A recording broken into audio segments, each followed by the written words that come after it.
Nas últimas semanas, com a Arábia Saudita dando declarações que aceitaria negociar com Israel o reconhecimento de seu Estado, caso os Estados Unidos aceitassem uma aliança militar com os sauditas, um passo histórico rumo a uma solução do conflito árabe-israelense estava se encaminhando. Porém, no dia 6 de outubro de 2023, no aniversário de 50 anos da Guerra do Yom Kippur, o grupo terrorista Hamas, que controla a faixa de Gaza, fez um dos maiores ataques do século a Israel, fazendo o primeiro-ministro israelense Benjamin Netanyahu vir a público declarar estado de guerra. A guerra envolvendo árabes e israelenses já dura mais de 5 décadas e tem origens milenares. Vamos tentar entender como se desenhou um dos maiores conflitos do século e entender o porquê de até hoje estar sem solução.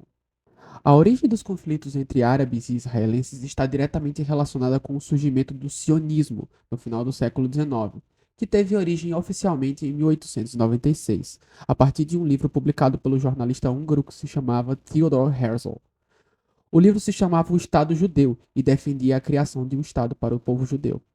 O sionismo surgiu no auge dos nacionalismos europeus do final do século XIX e foi uma resposta ao antissemitismo que ganhava força na Europa, especialmente no leste europeu.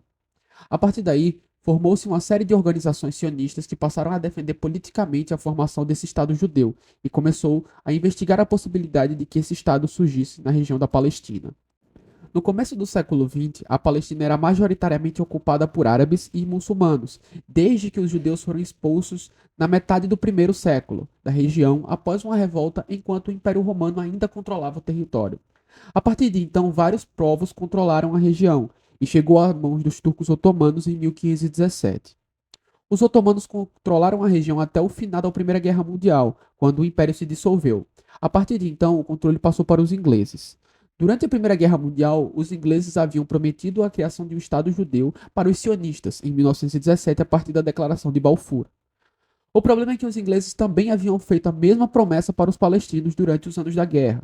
Os ingleses precisavam de apoio dos árabes palestinos na luta contra os otomanos. Depois da guerra, a ideia da formação de um Estado judeu na Palestina foi apoiada pela Liga das Nações, o que gerou insatisfação e reforçou o nacionalismo árabe. Na década de 1930, uma série de fatores reforçou a imigração de judeus para a Palestina. As organizações sionistas, por exemplo, estavam contando com o apoio dos britânicos no estabelecimento de núcleos de colonização de judeus na Palestina. Além disso, a crise de 1929 havia fortalecido os movimentos fascistas na Europa e registrou um crescimento acentuado do antissemitismo. Nesse contexto surgiu o Haganah, organização paramilitar que buscava defender os assentamentos judaicos na Palestina e lutava pela criação do Estado judeu. Também é importante citar nesse contexto o Irgun, outra organização paramilitar que surgiu após uma divisão no Haganah e também foi considerado por alguns como uma organização terrorista. O Irgun lutava contra as limitações propostas pelo Livro Branco de MacDonald de 1939, que limitava a entrada de judeus na Palestina durante o início da década de 40. Com o fim da Segunda Guerra Mundial, o assunto envolvendo a criação de um Estado judeu nunca esteve tão em alta. O Holocausto era uma ferida aberta na história da Europa e essa batata quente ficou no colo dos ingleses para resolver. As pressões da Inglaterra para tomar alguma decisão durariam até 1948, quando acabava o mandato da Inglaterra sobre o território da Palestina. Em 14 de maio daquele ano, após o fim do mandato britânico na Palestina, David Ben-Gurion proclamou no Museu de Arte de Tel Aviv o nascimento do Estado de Israel. Imediatamente começou o primeiro conflito envolvendo árabes e israelenses, que durou entre 1948 e o janeiro de 1949, quando forças do Egito, Síria, Transjordânia, Líbano, Iraque, além de forças palestinas, organizaram um ataque contra Israel. O ataque dos árabes iniciou-se com bombardeios sobre Tel Aviv, capital de Israel, além de terem sido organizados ataques terrestres dos exércitos árabes.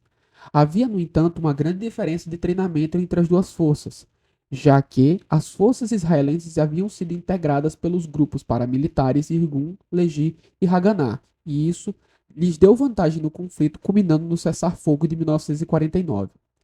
Depois da Primeira Guerra Árabe-Israelense, a relação entre Israel e os países árabes seguiu bastante tensa.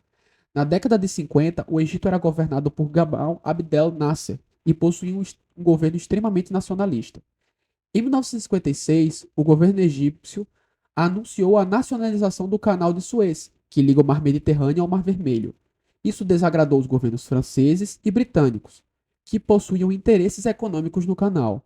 Assim, uma aliança envolvendo França, Reino Unido e Israel foi realizada, e os três países juntos organizaram um plano para atacar as forças egípcias. Isso ocorreu em 29 de outubro de 1956, quando a península do Sinai foi atacada por tropas dos três países, iniciando a Guerra do Suez. Os israelenses acabaram ocupando a faixa de Gaza e o Sinai, o que envolveu Estados Unidos e a União Soviética, pois ambos viam seus interesses prejudicados com a intervenção dos israelenses durante a Guerra Fria. A União Soviética ameaçou atacar Israel, os Estados Unidos ameaçaram forçar a expulsão de Israel da ONU, pressionado, Israel abandonou a região em 9 de novembro. Passados 11 anos da Guerra do Suez, a relação entre árabes e israelenses ainda era tensa. Nesse contexto, surgiram grupos de resistência palestina, a Organização para a Libertação da Palestina, OLP, e o Al-Fatah. Essa última agia por meio de táticas de guerrilha e promovia ataques contra Israel a partir de suas bases instaladas na Síria. Em virtude do apoio ao governo sírio ao Al-Fatah, Israel respondeu com um ataque contra 6 aviões sírios. Os 6 aviões foram derrubados por Israel enquanto faziam voo nos arredores de Damasco. O ataque israelense enfureceu diversas nações árabes, que pressionaram o Egito a tomar alguma ação contra Israel. Assim, o Egito deu início a ações militares contra Israel e foi acompanhado por Jordânia e Síria. Os egípcios enviaram tropas para o Sinai e expulsaram as tropas da ONU que estavam na região desde a Guerra do Suez em 1956. Além disso, bloquearam o Estreito de Tirã, impedindo passagem das embarcações israelenses. A partir do dia 5 de junho de 1967, o exército de Israel deu início à Guerra dos 6 Dias, ao organizar um ataque como resposta aos árabes. Foram conduzidos ataques aéreos e terrestres. No prazo de 6 dias, os israelenses haviam conquistado uma série de territórios, e no dia 10 foi assinado um armistício que levou o fim à guerra. Em consequência dessa guerra, Israel conquistou Jerusalém Oriental, a Cisjordânia, Península do Sinai e as colinas de Golã. Foram realizadas negociações posteriores para discutir a devolução dos territórios ocupados por Israel, mas a intransigência das nações árabes, que queriam todo o território de volta, fez com que as negociações fossem um fracasso. Alguns desses territórios estão ocupados por Israel até hoje. Por fim, o último conflito aconteceu 7 anos depois, em 1973, e ficou conhecido como a Guerra do Yom Kippur, o que aconteceu no feriado do Yom Kippur judaico. Essa guerra iniciou-se a partir de um ataque surpresa conduzido pelos egípcios e sírios contra Israel, no dia 6 de outubro de 1973, no Sinai e em Golã. Esse ataque foi uma tentativa das nações de recuperar os territórios que haviam perdido durante a Guerra dos 6 Dias. A Guerra do Yom Kippur apresentou diferentes fases. Na primeira houve vantagem das forças árabes, na segunda as forças israelenses se impuseram. A guerra se estendeu até o dia 22 de outubro, quando, por mediação dos Estados Unidos e da União Soviética, uma trégua foi assinada. O objetivo das nações árabes de recuperar seus territórios, no entanto, não foi alcançado. O grupo Hamas, que trouxe de volta o assunto envolvendo árabes e israelenses, surgiu após uma revolta popular, em 8 de dezembro de 1987, chamado de Primeira Intifada ou Guerra das Pedras, quando moradores palestinos começaram a atirar paus e pedras nas tropas israelenses do campo de refugiados de Jabalia, do extremo norte da faixa de Gaza. O Hamas se define como um movimento de resistência baseado no Corão. O principal ponto é a instalação de um Estado palestino em toda a área de Israel, que o grupo inclusive não reconhece. O Hamas foi criado pelo Sheikh Ahmed Yassin Abdelaziz e Mohamed Taha, vindo da Irmandade Muçulmana, que é um outro grupo que foi criado em 1928 e que rejeita qualquer traço da cultura ocidental e prega os ensinamentos do Corão. A Carta de Princípios do Hamas, publicada em 1988, afirma que a terra da Palestina é uma terra islâmica. As primeiras ações foram vistas como atos humanitários, como a construção de escolas, hospitais e outras ações de assistência social, não só na faixa de Gaza, como na Cisjordânia. Foi aí que o grupo ganhou força. Em 1989, Ahmed Yassin foi preso pelo governo israelense. O que na teoria seria considerado o fim do grupo, na verdade deixou o Hamas ainda mais forte. Solto em uma troca de prisioneiros, Yassin acabou sendo morto pela Força Aérea Israelense em 2004. Em 2007, o Hamas, agora como partido político, venceu outro grupo, o Fatah, quando as forças israelenses saíram da faixa de Gaza e passou, assim, a controlar o território, enquanto o Fatah continuou controlando a Cisjordânia. O que vemos agora em 2023 é mais um de vários ataques sucessivos desde 2007. O Hamas busca se afirmar como uma força militar que defende os interesses palestinos, enquanto ataca o território israelense. Israel, por sua vez, busca se defender, já que está cercado por países árabes que buscam sua extinção desde que se declarou em 1948, sendo atacado pelo sul e pelo leste pelo Hamas e ao norte pelo Hezbollah, outro grupo que atua na Síria.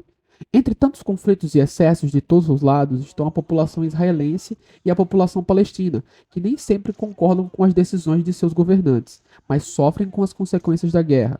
A faixa de Gaza é uma das regiões mais densamente povoadas do Oriente Médio, e a população muitas vezes é utilizada como escudo pelo Hamas, que esconde armas e munição em prédios civis, como escolas e hospitais, para que quando Israel ataque, haja comoção na mídia internacional em favor dos palestinos.